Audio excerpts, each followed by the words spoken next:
here today with percussionist Tom Roady. Tom, you've recorded with many country artists such as Vince Gill and Chesney, Kenny Rogers, and also many other artists such as Lynyrd, Skynyrd, Art Garfunkel, those types of people. But you've also been on tour with big names such as Ricky Skaggs and John Denver, James Taylor, too many to name. So, Tom, tell us how you got started playing and became interested in being a percussionist. Well, thank you, Erica. I got my first drum when I was 5.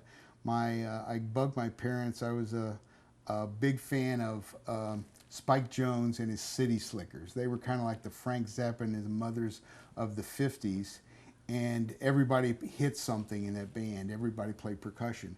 But I got my first drum at 5 and then started playing in school. And around 14, I was reading a Downbeat article on Hal Blaine, and that's when the first time I ever heard the word studio musicians.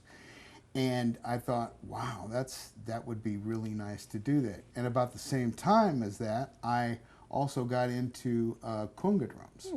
I started playing along with records like Mongo Santa Maria and Cal Jader.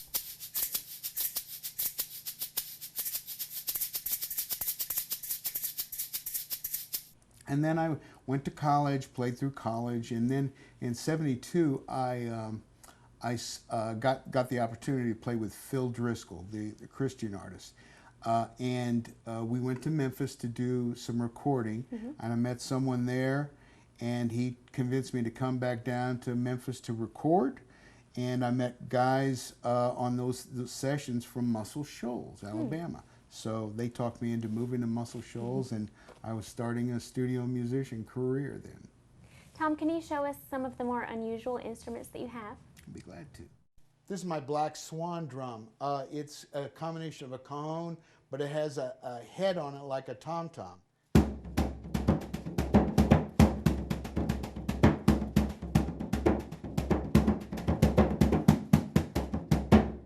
These are Toka woodtop djembes. They're a combination of a cajon and a djembe, no membrane head on it.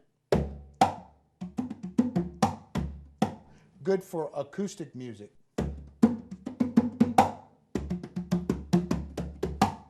This is what I call a wah-wah triangle. It's got an African bell on it, and you play it like this.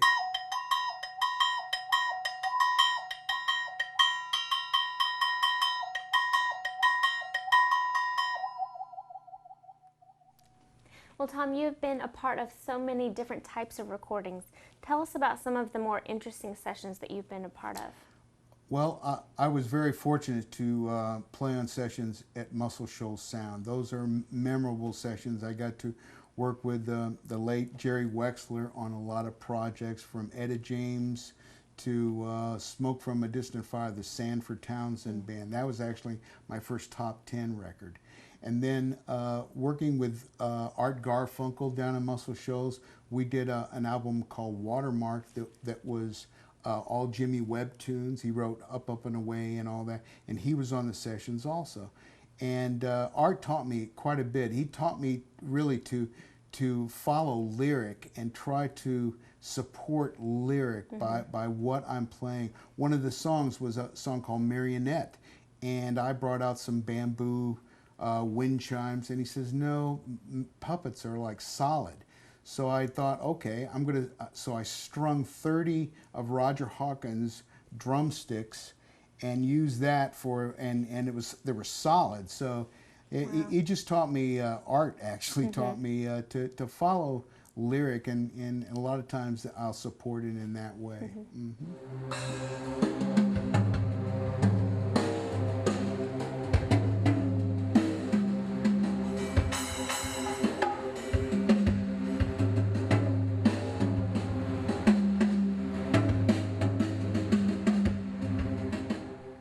Well, being a percussionist, tell us the difference between what you do and more of a traditional style drummer. Well, my job is to help support the drummer in the song, and like shaker, playing a shaker, it'll should fit in the pocket, in the groove with the drummer, his hi-hat.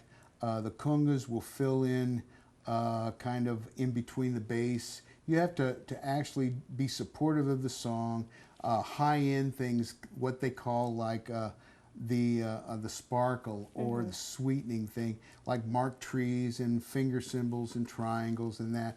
Those are usually on afterwards, at the end of the session or whatever. This is an African udu drum.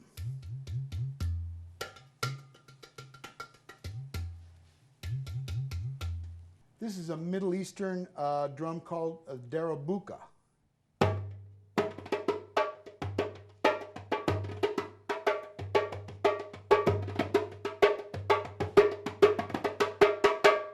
This is a boomy wang. It's made by a company called Hammer Axe. Very kind of effect.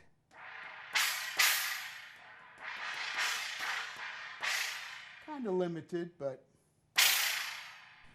Well, tell us about this lovely studio that we're in and some of the recordings that you actually produce here. Oh, thank you. Almost any studio musician these days has to be able to record himself on other people's projects in his home. So that's really my initial reason for having the studio.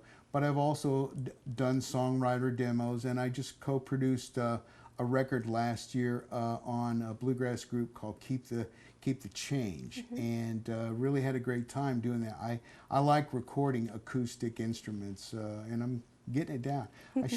I should have listened to a lot of the great engineers I worked with a lot more years ago, but I'm slowly getting it here.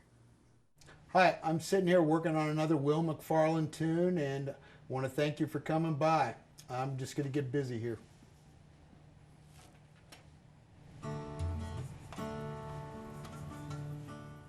Well, tell us about some of the things that we can expect to see from you in the future. Well, I've actually been working on quite a few things. I'm working on 3 songs for a friend of mine, Will McFarlane, and I'm also doing an interesting solo performance thing where I'm using pretty much the newest in technology available for percussionists in instruments and that kind of thing, and I'm able to layer and create atmospheres and grooves without there being another person there. It sounds like there's more than just myself playing. One of the mistakes sometimes people make is with a shaker is playing directly into a mic like this, and when you do that, all you're hearing is the forward throw.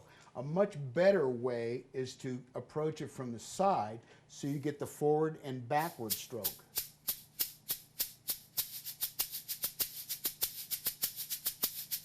Tambourines are, when they're wrong in a track or live on stage, it's obvious to everyone. So one of the ways, there's several different ways to play a tambourine. One being like that, and then you use the back and forward. And then there's the gospel style tambourine.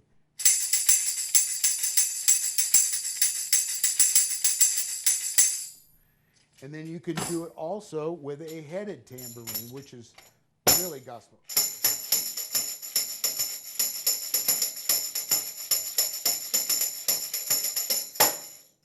Well, Tom, thank you so much for taking the time to talk with us today and inviting us into your beautiful studio. It's really lovely down here. Thank you very much, Erica. I'm honored that you were out here today.